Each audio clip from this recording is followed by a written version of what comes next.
지난달에 또 이번 달에 수고한 우리 식당에서 음식을 장만하고 또 대접하는 우리 구역장님들, 성미를 대접한 분들에게 또 3월 달에 그렇게 수고할 분들에게 박수 한번 하십시다. 예. 오늘 설교 제목을 다 같이 한번 크게 읽겠습니다. 시작. 고난을 극복하는 욥의 믿음. 사랑하는 성도 여러분, 성경의 역사에 가장 어렵고 힘든 고난의 시험을 받은 사람은 누구일까요? 아마 첫 번째는 우리 예수님이실 것입니다. 하나님의 아들로서 우리 인간을 위해서 받은 그 참혹한 고난, 말로 형용할 수가 없지요. 두 번째 큰 고난을 받은 사람은 아마 욥이 아닐까 생각이 됩니다. 성경을 읽은 많은 사람은 욥을 생각할 때에 욥이 받은 고난과 또한 그가 받은 고난을 믿음으로 인내하며 극복함으로 하나님으로부터 갑절의 축복을 받은 고난의 아이콘으로 욥을 생각합니다. 오늘은 고난을 극복하는 욥의 믿음을 통해 하나님이 주시는 은혜를 받고자 합니다. 그렇다면 욥은 어떤 사람입니까? 욥기서 1장 1절에서 5절을 통해서 성경은 욥이 어떤 사람인가를 우리에게 잘 설명해 주고 있습니다.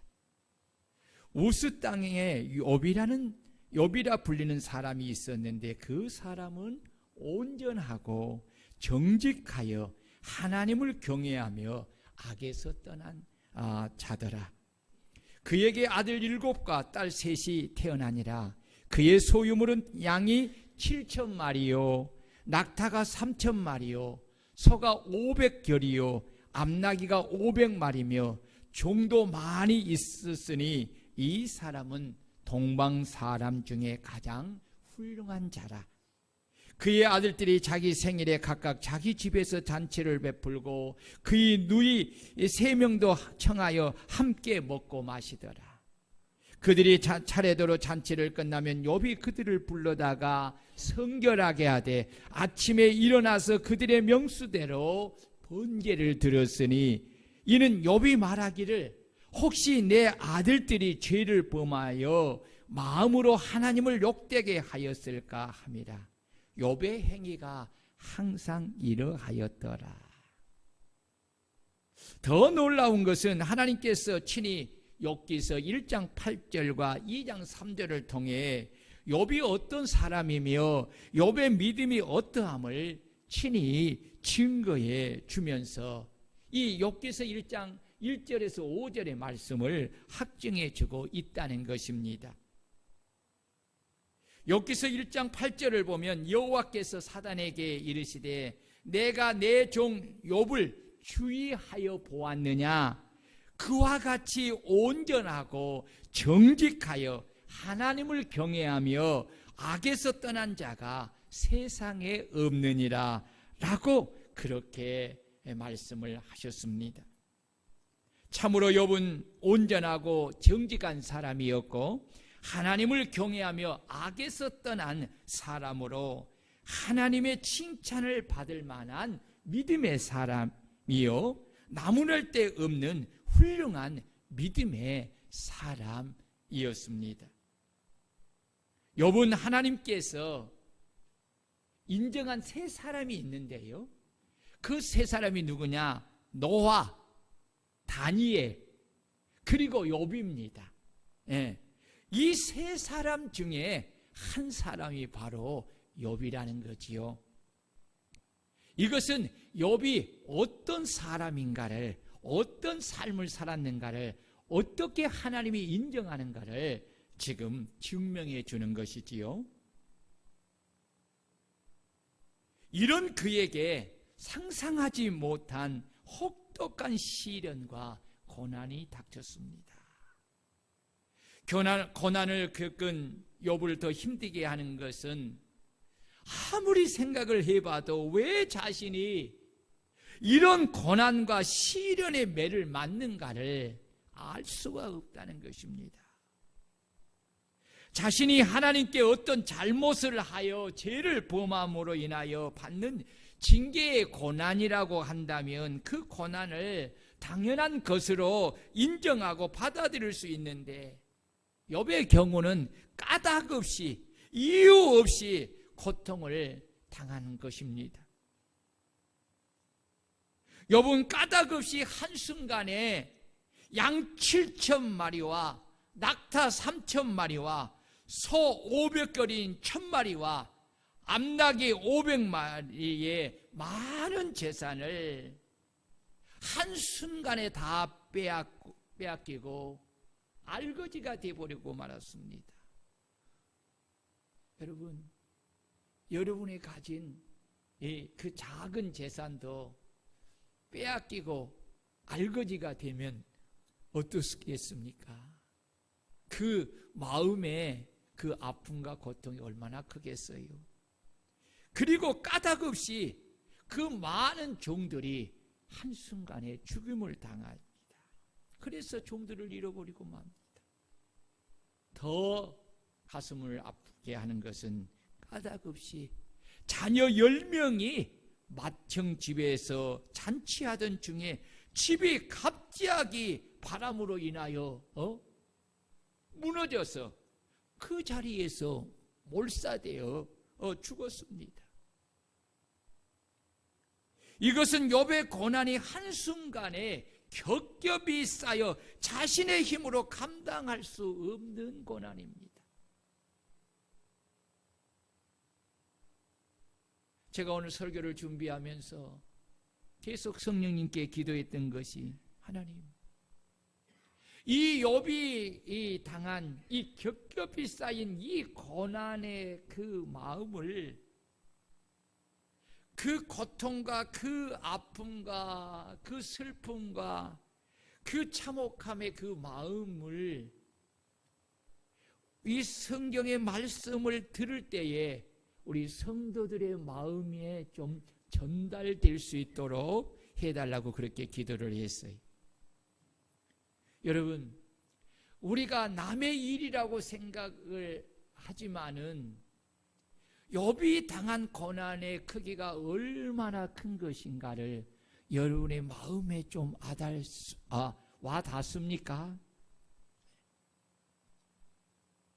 여러분, 만약에 하나님을 참으로 잘 믿고 섬기는 우리 성도님들에게 까닭 없이 이런 고난이 겹쳐왔다면 여러분들은 이런 고난 속에서도 변함없이 하나님을 믿고 하나님을 섬기시겠습니까? 욥의 고난은 이것으로 마감되는 것이 아니라 이제 욥마저 온몸에 악창이 나서 기아 조각으로 긁으며 채뜨며 튕기는 비참한 신세가 되었습니다.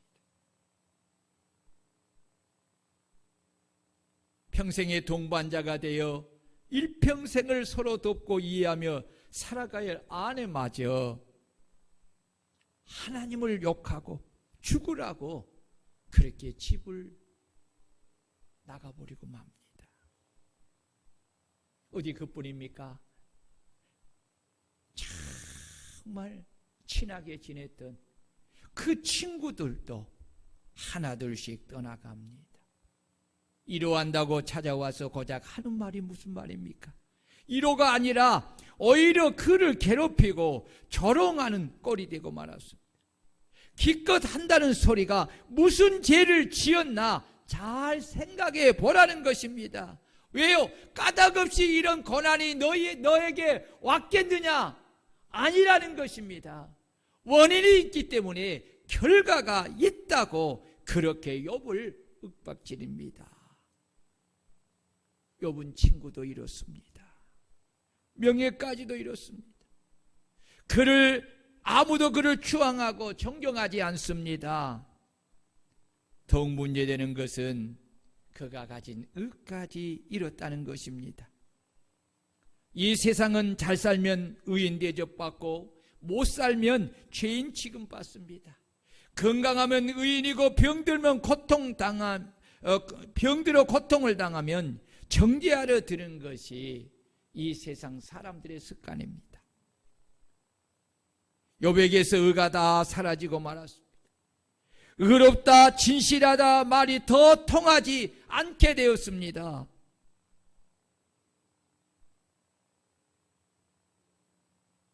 욥은 이런 환경 속에서 욥기서 13장 24절에서 이런 말을 해요. 주께서 어찌하여 얼굴을 가리우시고 나를 주의 대적으로 여기시나이까. 이는 하나님께서 나를 심판하고 저주하여 나를 대적으로 여기신다는 이런 영적 끊어짐의 고통을 지금 표현하고 있는 것입니다. 이런 고통 중에 욥을 더 힘들게 한 것은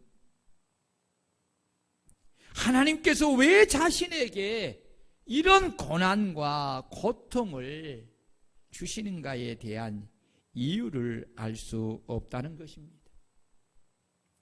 우리는 까닭없이 모든 어려움을 당하는 욥의 고난을 바라보면서 이것은 욥의 문제만 아니라 오늘 우리의 삶 가운데서도 이유를 알 수 없는 이런 수수께끼와 같은 일들을 종종 만나게 된다는 것입니다.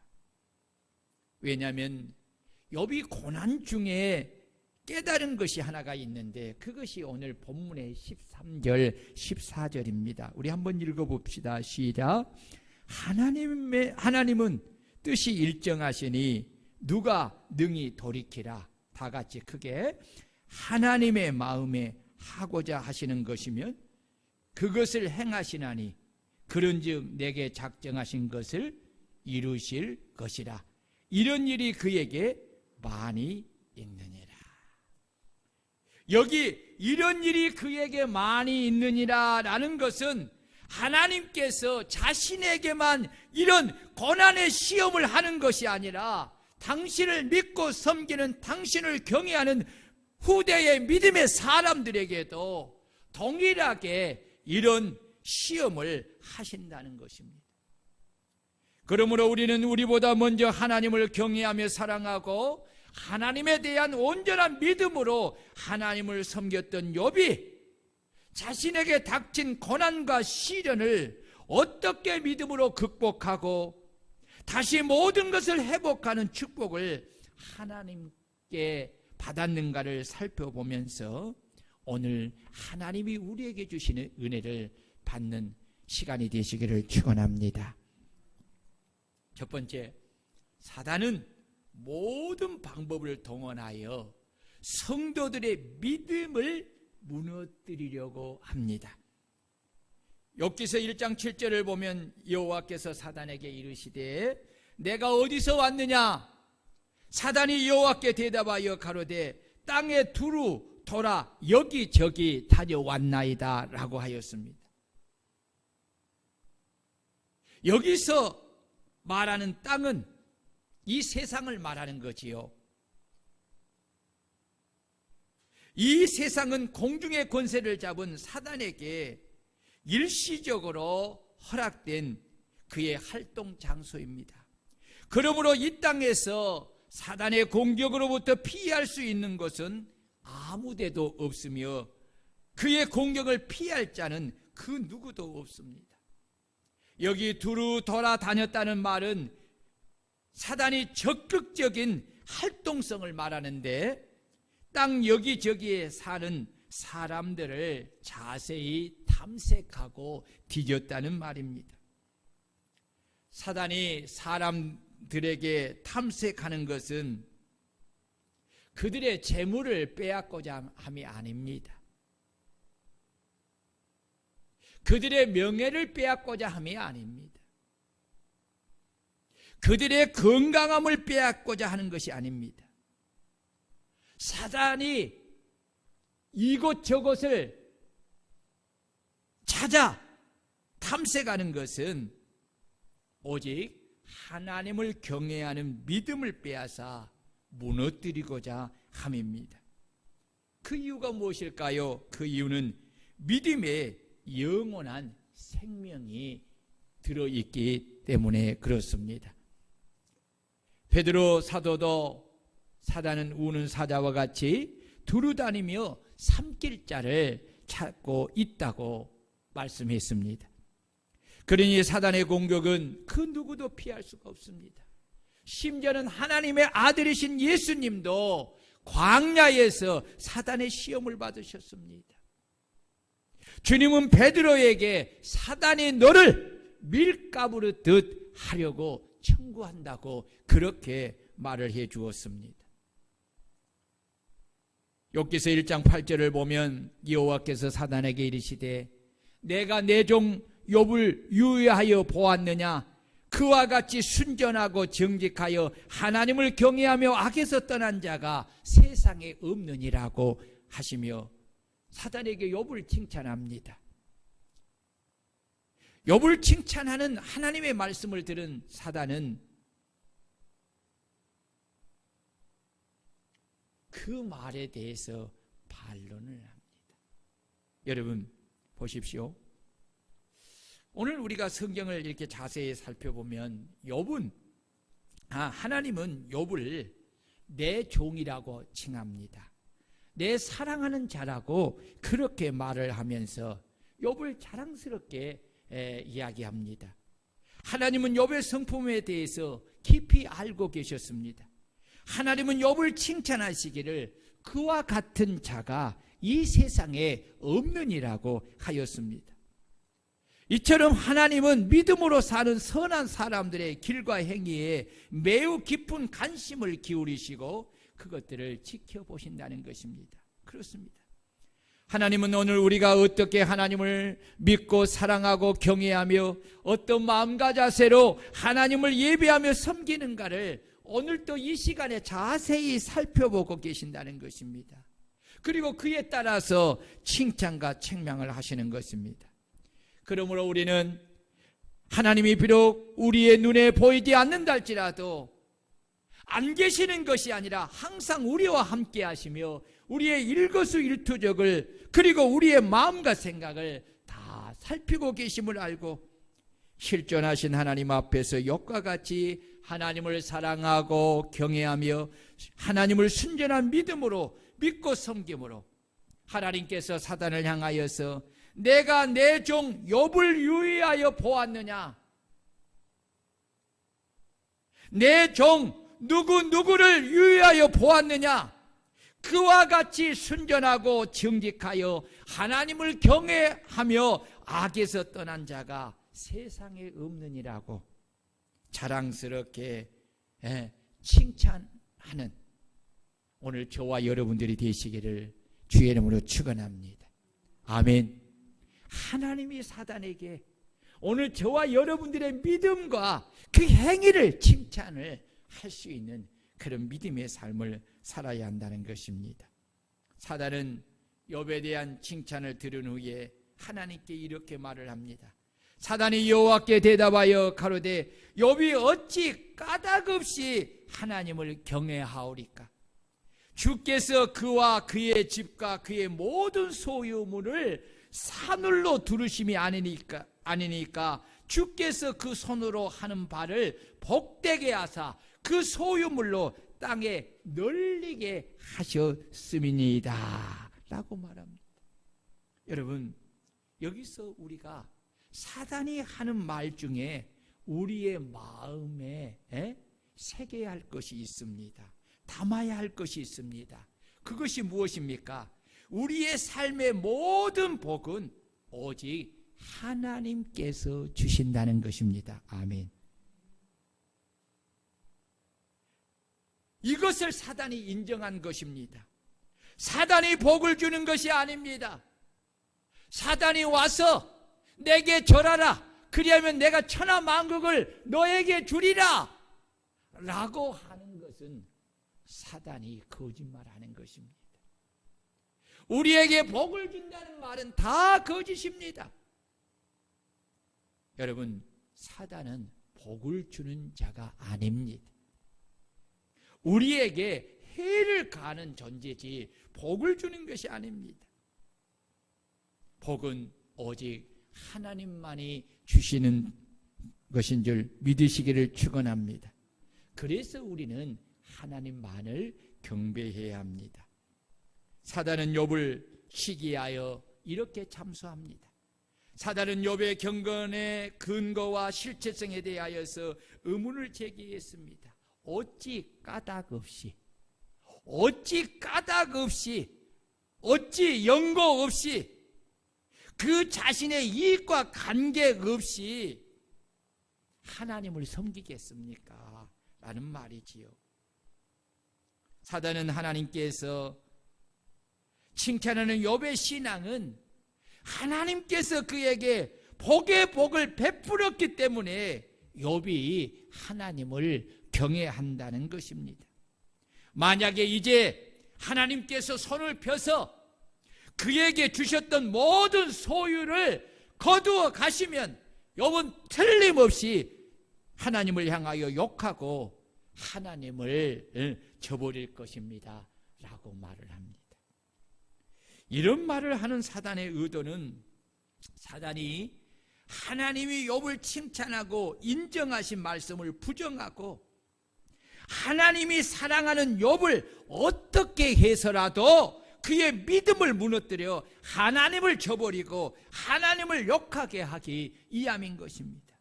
그런데 하나님은 이 사단의 말을 듣고 욥을 시험하도록 허락하신다는 것입니다.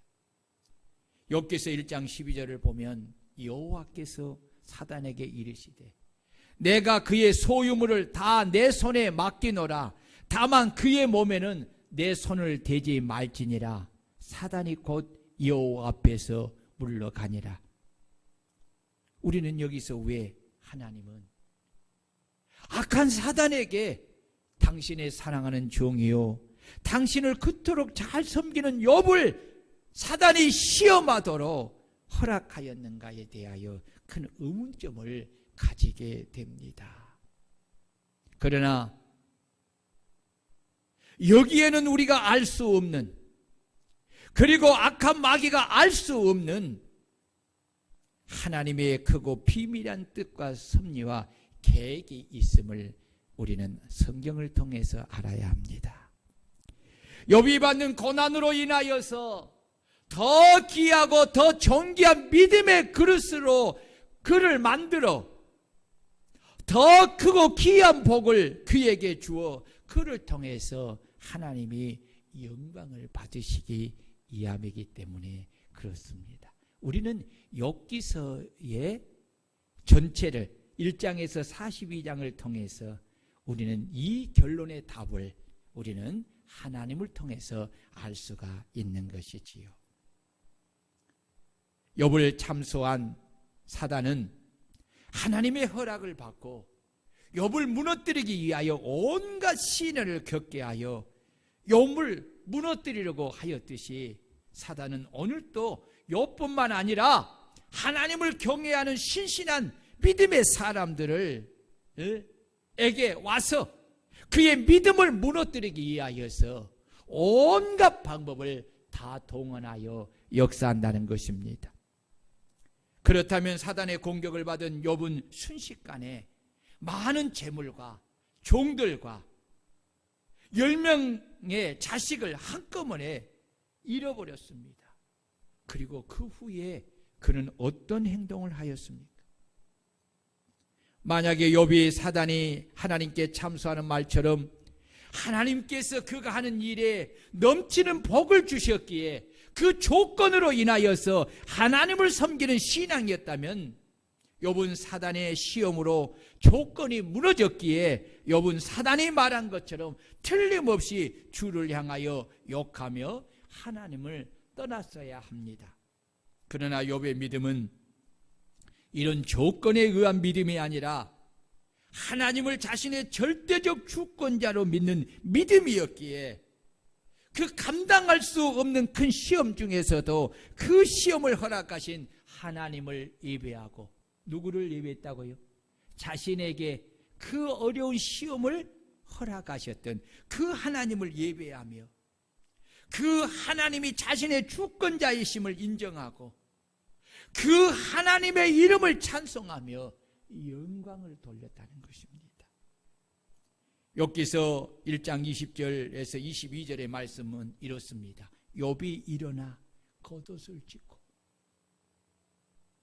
지금 어느 때예요? 모든 재산을 다 잃었다. 종들이 죽었다.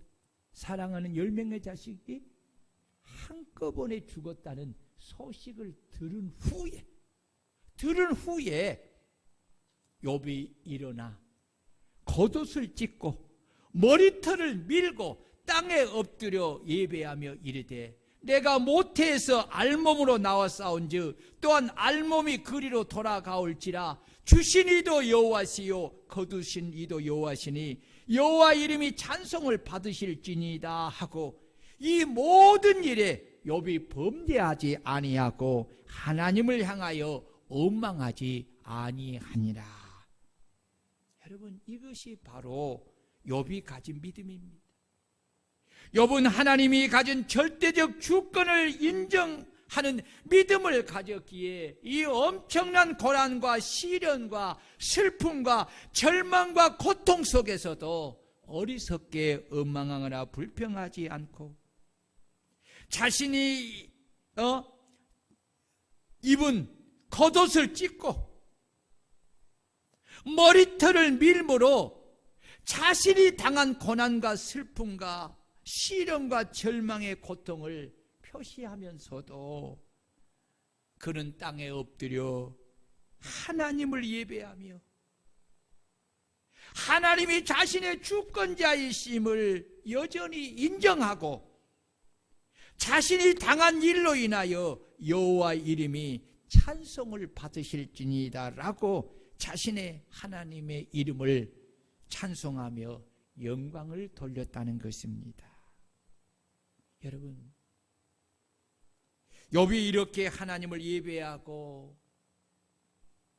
그럼에도 불구하고 여전히 자신의 주되심을 고백할 수 있었던 것은, 그리고 그분을 찬양하고 예배할 수 있었던 것은 그가 하나님이 어떤 분이신가를 명확하게 알고 확실하게 믿었기 때문입니다. 그렇다면 욥이 가진 하나님에 대한 믿음은 어떤 믿음입니까? 욥이 가진 믿음은 하나님은 자신의 모든 것을 주신 주권자이시며 그는 선하시고 항상 자신에 대하여 선한 계획을 가지시고 그 선한 계획을 이루시고 그는 자신을 여전히 사랑하시고 자신에게 넘치는 복을 주시기를 원하신 분이심을 확고하게 믿는 믿음을 가지고 있었다는 것입니다. 이 믿음을 가졌기에 욥은 악한 사단이 자신에게 한 극한 환경 속에서도 사단의 시험을 이겨서 하나님을 부정하거나 원망하고 떠나지 않고 좌절하거나 낙심하지 않고 오히려 하나님의 주권을 인정하고 하나님을 예배하고 그 하나님을 찬송할 수 있었다는 것입니다. 여러분, 이런 믿음을 가지지 않고서는 악한 사단이 하는 이 어려운 환경에서 하나님의 주권을 인정하며 하나님을 예배할 수가 없고 하나님을 찬송할 수가 없는 것입니다. 하나님은 이런 욥의 믿음을 보면서 사단에게 이르시기를 내가 내 종 욥을 주의하여 보았느냐? 그와 같이 온전하고 정직하여 하나님을 경외하며 악에서 떠난 자가 세상에 없느니라. 내가 나를 충동하여 까닭없이 그를 치게 하였어도 그가 여전히 자기의 온전함을 믿음을 굳게 지켰느니라고 그의 믿음을 칭찬한 것입니다. 그러므로 우리도 삶을 살아가면서 사단으로 오는 이 여러 가지 어려운 시험, 그것도 이유를 알 수 없는 고난이 우리에게 욥처럼 찾아올 때에 오직 선하신 하나님을 절대적 신뢰하는 믿음으로 극한 환경 속에서도 사단의 시험을 이겨 하나님을 부정하거나 원망하지 않고 하나님을 떠나지 않고 좌절하거나 낙심하지 않고 하나님의 주권을 인정하고 하나님을 예배하고 그 하나님을 찬송함으로 하나님께서 우리의 믿음을 인정하고 칭찬하는 그러한 성도들이 되시기를 주의 이름으로 축원합니다. 욥은 어려운 시험 중에서도 한결같은 믿음을 가졌습니다.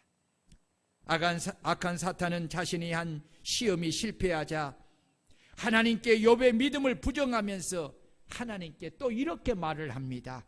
가죽으로 가죽을 바꾸오니 사람이 그의 모든 소유물로 자기의 생명을 바꾸올지라. 이제 주의 손을 펴서 그의 뼈와 살을 치소서. 그리하시면 틀림없이 주를 향하여 욕하지 않겠나이다 라고 또 욥의 믿음을 시험하고자 하나님께 청합니다. 욥기서 2장 6절 이하를 보면 여호와께서 사단에게 이르시되 내가 그를 내 손에 맡기노라. 다만 그의 생명은 해하지 말라고 또 허락하십니다. 또 허락하십니다. 하나님의 허락을 받은 사단은 여호와 앞에 물러가서 욥을 쳐서 그의 발바닥에서 머리 정수리까지 온몸에 악창이 나는 종기가 나게 하였습니다. 이로 인하여서 욥이 재 가운데 앉아서 질그릇 조각을 가져다가 몸을 긋기 시작합니다. 그것을 보는 그의 아내가 그에게 와서 이렇게 말합니다. 당신이 그래도 자기의 온전함을 굳게 지키느냐? 하나님을 욕하고 죽으라고 합니다. 사람이 어려운 일을 만나면 그 어려운 일을 극복하기 위하여 온 힘을 다 쏟기에 힘이 들고 지치게 됩니다. 그런데 또 감당하기 어려운 일이 엎친 데 덮친 격으로 겹쳐오면 그 무거움이 10배 아니 100배의 더 가중치를 느끼게 되는 것입니다. 그러므로 인하여서 그동안 쌓아왔던 것을 놓고 마는 경우가 많습니다. 지난번 트리키의 대지진으로 모든 것을 잃은 사람들에게 얼마 전에 또다시 큰 강진으로 인하여서 조금 남아있는 것까지 다 잃게 되었을 때 그들이 가지는 절망감이 얼마나 크겠습니까? 이런 경우가 바로 욥의 아내입니다. 아마 욥의 아내도 자신의 가정에 닥친 그 어려움을 죽을 힘을 다해 힘겹게 버티고 있었을 것입니다. 그런데 그것도 버티기 어려운데 자신의 남편이 이제는 고칠 수 없는 중한 병인 종기가 발바닥에서 정수리까지 나서 욥이 고통 중에서 재 가운데 앉아서 질그릇 조각으로 그 상처난 몸을 긁고 있는 것을 보니 그의 마음속에 하나님에 대한 원망을 뛰어넘어 분노가 일어납니다. 하나님이 살아계신다면, 하나님이 사랑의 하나님이라면, 하나님의 선하신 하나님이라면, 하나님이 공의로우신 하나님이라면 어떻게 우리에게 이렇게 할 수 있어? 어떻게 내 남편에게 이렇게 할 수가 있어? 이제는 하나님에 대한 분노로 사로잡혔어. 그 남편에게 그래도 자기의 온전함을 굳게 지키겠느냐? 하나님을 욕하고 죽으라며 그는 하나님을 떠나 버린 것입니다. 그런데 여러분, 당사자인 욥은 분노하는 아내의 말을 듣고서 오히려 아내에게 그대의 말이 한 어리석은 여자의 말 같도다. 우리가 하나님께 복을 받았은즉 하도 받지 않겠느냐고 하며 이 모든 일에 욥이 입술로 범죄하지 아니하였다고 성경은 우리에게 증언하고 있습니다. 욥은 자신에게 일어난 모든 일이 악한 마귀의 시험으로 일어난 일이기 전에 자신의 모든 것을 주관하시는 하나님께서 이 모든 일을 자신에게 행하였다는 것을 알고 있었습니다.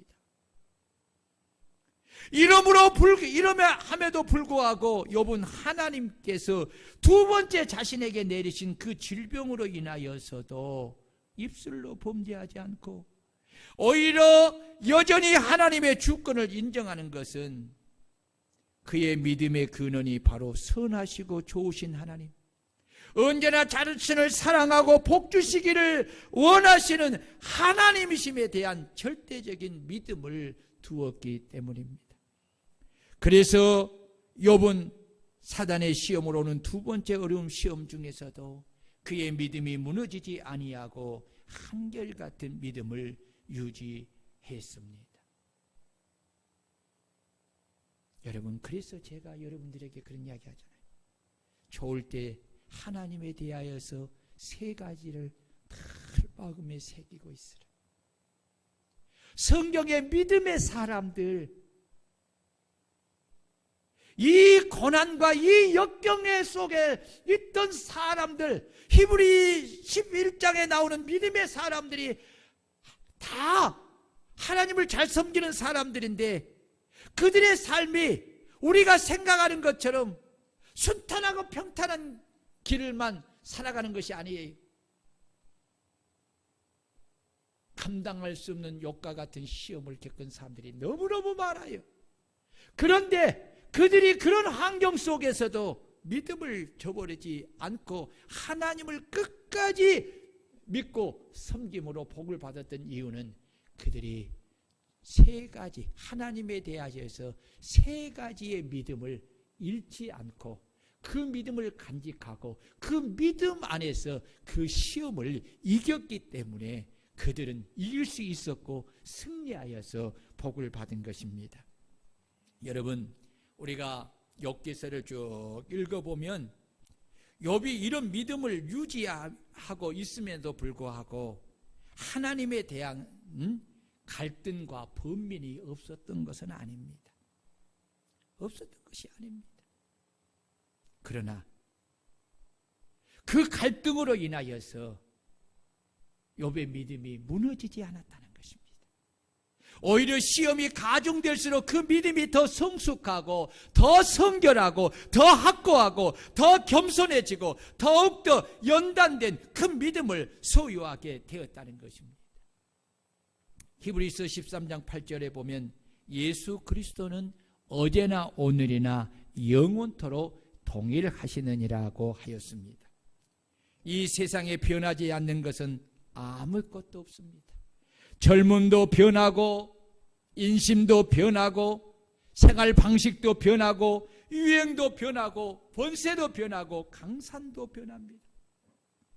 이런 변화무쌍한 세상에서 영원히 변치 않는 분은 오직 성삼위 하나님밖에 없는 줄로 믿습니다. 변화무쌍한 세상에 사는 우리 성도들의 믿음도 우리가 믿고 의지하는 변함없으신 하나님처럼 무슨 일을 만나도 변질하지 않는 한결같은 믿음을 가져야 합니다. 비천할 때나 종기할 때나 믿음이 변하지 않아야 합니다. 사람이 비천할 때는 신앙생활 잘하다가 존귀하게 되면 사울왕처럼 하나님을 등한히 하고 세상으로 빠지는 신앙인들이 있습니다. 어떤 사람은 그 반대로 존귀하다가 비천해지면 또 하나님을 떠난 사람도 있습니다. 신실한 믿음의 사람은 비천할 때나 존귀할 때나 변함없이 주님을 높이고 주님을 사랑하며 섬기는 사람들입니다. 욥의 신앙도 그렇지만 요셉의 신앙도 그렇습니다. 다윗의 신앙도 그렇습니다. 그들은 삶을 뒤돌아보면 고난이 참으로 깊었습니다. 억울한 누명도 받고 좋은 일하고도 나라를 구원하고도 대적자가 되어서 쫓기는 그러한 자리에도 있었습니다. 그러나 그들은 동일한 것이 뭡니까? 그 환경 속에서도 하나님에 대한 믿음을 잃지 않았다는 것입니다. 그 믿음을 더 견고하게 가졌다는 것입니다. 여러분, 이런 한결같은 믿음을 가질 때 주님은 그 믿음을 보고 기뻐하실 줄로 믿습니다. 아굴은 잠언 30장 8, 9절에서 이런 기도를 합니다. 하나님, 나로 가난하게도 마옵시고 부하게도 마옵시고 오직 필요한 양식으로 내게 먹이소서. 혹 내가 배불러서 하나님을 모른다. 여호와가 누구냐 할까 하오며 혹 내가 가난하여 도둑질하고 내 하나님의 이름을 욕되게 할까 두려워함이니이다. 여러분, 이 아굴의 기도는 물질 때문에 하나님을 잘못 섬기는 일이 없기를 사모하는 기도입니다. 이런 기도의 사람이라면 가난하거나 부하거나 어떤 상황에서도 하나님을 사랑하는 믿음을 저버리지 않을 수 있습니다. 사람들은 그 믿음을 잘 지키지 못하는 경우가 참 많습니다. 여러분, 우리는 내가 시험에 합격했을 때나 또 불합격했을 때나 내가 직장을 가지지 못할 때나 직장을 가졌을 때나 내가 승진을 할 때나 승진하지 못할 때나 내가 부할 때나 가난할 때나 우리는 항상 믿음을 견고하게 변함없이 그렇게 가지는 그런 성도들이 되어야 할 줄로 믿습니다. 누가복음 17장을 보면 나병 환자 10명이 지나가는데 예수님 앞에 긍휼히 여겨달라고 예치니 주님이 불쌍히 여기시고 그들의 모든 병을 고쳐주셨습니다. 그러나 고침을 받은 후에 예수님께 나와 엎드려 살해한 사람은 한 사람밖에 없었습니다. 이 모습을 보신 예수님이 뭐라고 했습니까? 아홉은 어디 있느냐라고 그들의 변질된 신앙을 책망하신 것입니다. 이처럼 우리의 신앙이 필요할 때만 하나님을 찾는 신앙이 되어서는 안 됩니다. 신실한 신앙의 사람은 건강할 때보다 병들었을 때 더욱 주님께 매달려 그 신앙이 더 깊어지게 하고 더 큰 하나님의 은혜를 체험하기도 하고 더욱 하나님께 소망을 두는 깊은 신앙을 가지게 돼요. 더욱 감사는 믿음의 사람이 되기도 합니다. 그러므로 우리는 어제나 오늘이나 변치 않고 동일하신 예수님처럼 어떤 형편에서든지 어떤 환경에서든지 우리는 한결같은 믿음을 가지고 욥처럼 어려운 시험 중에서도 변함없이 주를 믿고 섬기는 성도들이 될 수 있기를 축원합니다. 마지막으로 욥이 고난을 극복할 수 있었던 것은 자신이 믿는 하나님이 어떤 분이신가를 정확하게 알고 믿었기 때문입니다. 우리는 욥이 고백한 8, 9절을 통해 욥이 고난 속에서 얼마나 힘이 들었는지를 잘 알 수 있습니다. 왜냐하면 고난 속에 제일 힘든 것은 아무리 기도하고 하나님을 찾아도 응답이 없고 만날 수 없을 때입니다. 여러분, 우리 다 같이 8, 9절 한번 읽겠습니다. 시작. 그런데 내가 앞으로 가도 하나님이 아니 계시고 뒤로 가도 보이지 아니하며 하나님이 왼쪽에서 일하시나 내가 만날 수 없고 하나님이 오른쪽으로 돌이키시나 배울 수가 없다. 여러분들이 신앙생활하면서 이런 경우를 경험해 보신 적이 있습니까? 저는 목회를 하면서 이런 경험을 몇 번이나 했습니다. 이때가 참으로 믿음을 지키며 믿음의 자리에 서기가 참 힘든 때입니다. 여러분 보세요. 하나님께 기도를 해도 응답이 없어. 하나님께 꿈을 통해서라도 이 이유를 알게 해달라고 아무리 소원을 해도 보이지가 않아. 여러분, 이런 때 이런 경험 해본 적 있어요? 제가요, 교회 어려움의 시험 속에 있을 때에 정말 이 8, 9절의 이 욥의 기도가, 이 욥의 이 말이 가슴에 그렇게 와닿아요. 그랬어요. 똑같았어요. 그래서 기도해도 응답이 없지요. 답이 없지요.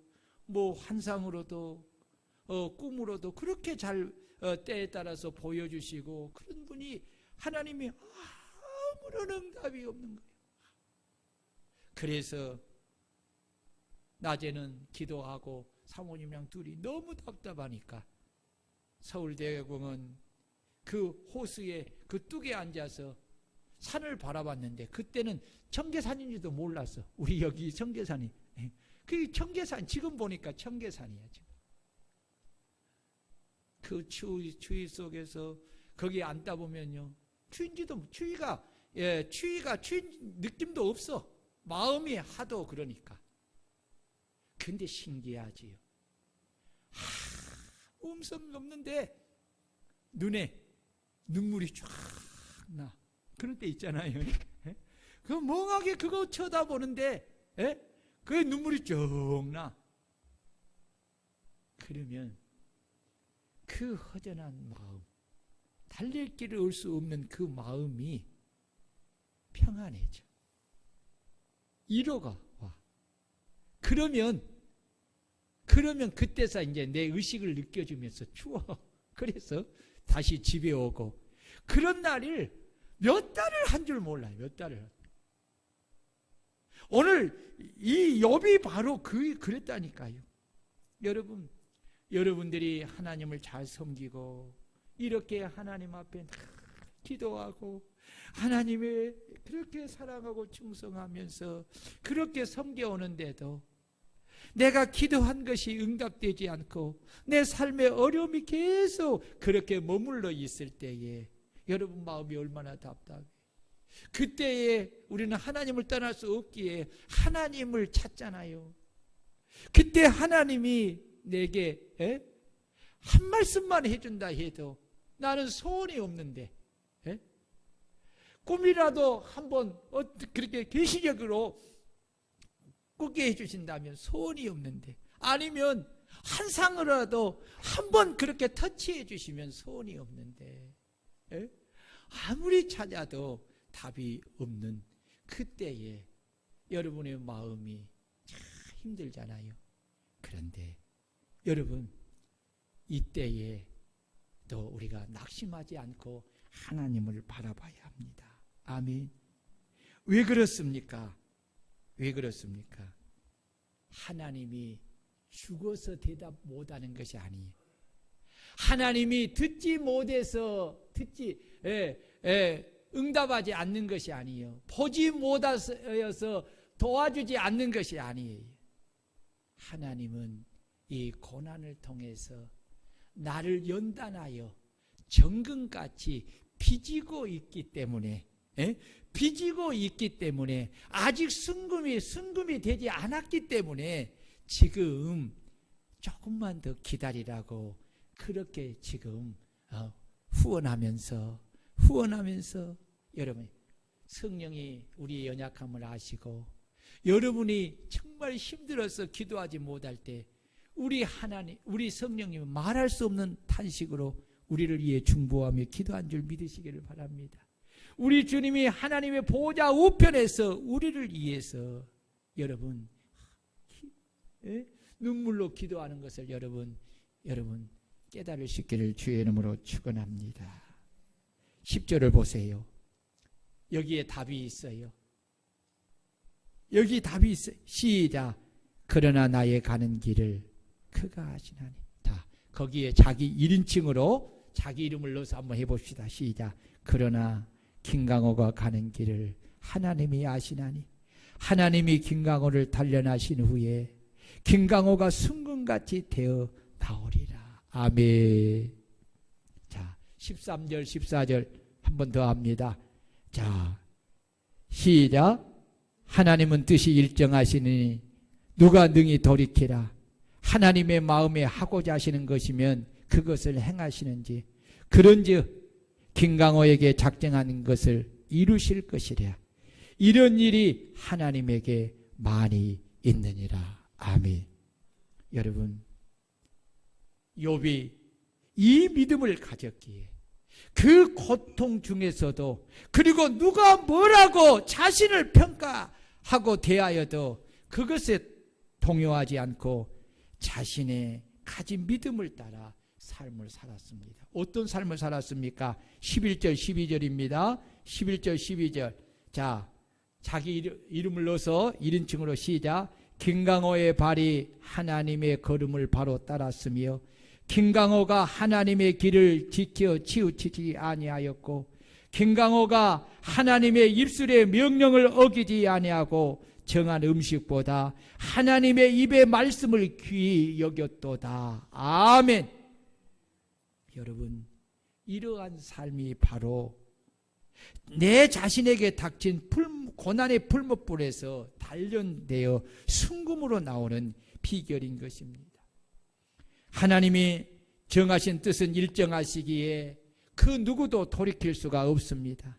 선하신 하나님은 그의 마음에 하시고자 하는 것이면 그것을 행하십니다. 그런즉 내게 작정하신 것을 반드시 이루어서 나의 믿음이 순금같이 나오게 하고 그 순금의 믿음의 그릇에 차고 넘치는 복을 담아 주시는 것입니다.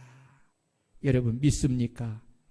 그래서 욥기서 42장 10절을 보면 욥이 그의 친구들을 위하여 기도할 때에 여호와께서 그의 욥의 공경을 돌이키시고 여호와께서 욥에게 이전 모든 소유보다 갑절을 주신지라. 여러분 보십시오.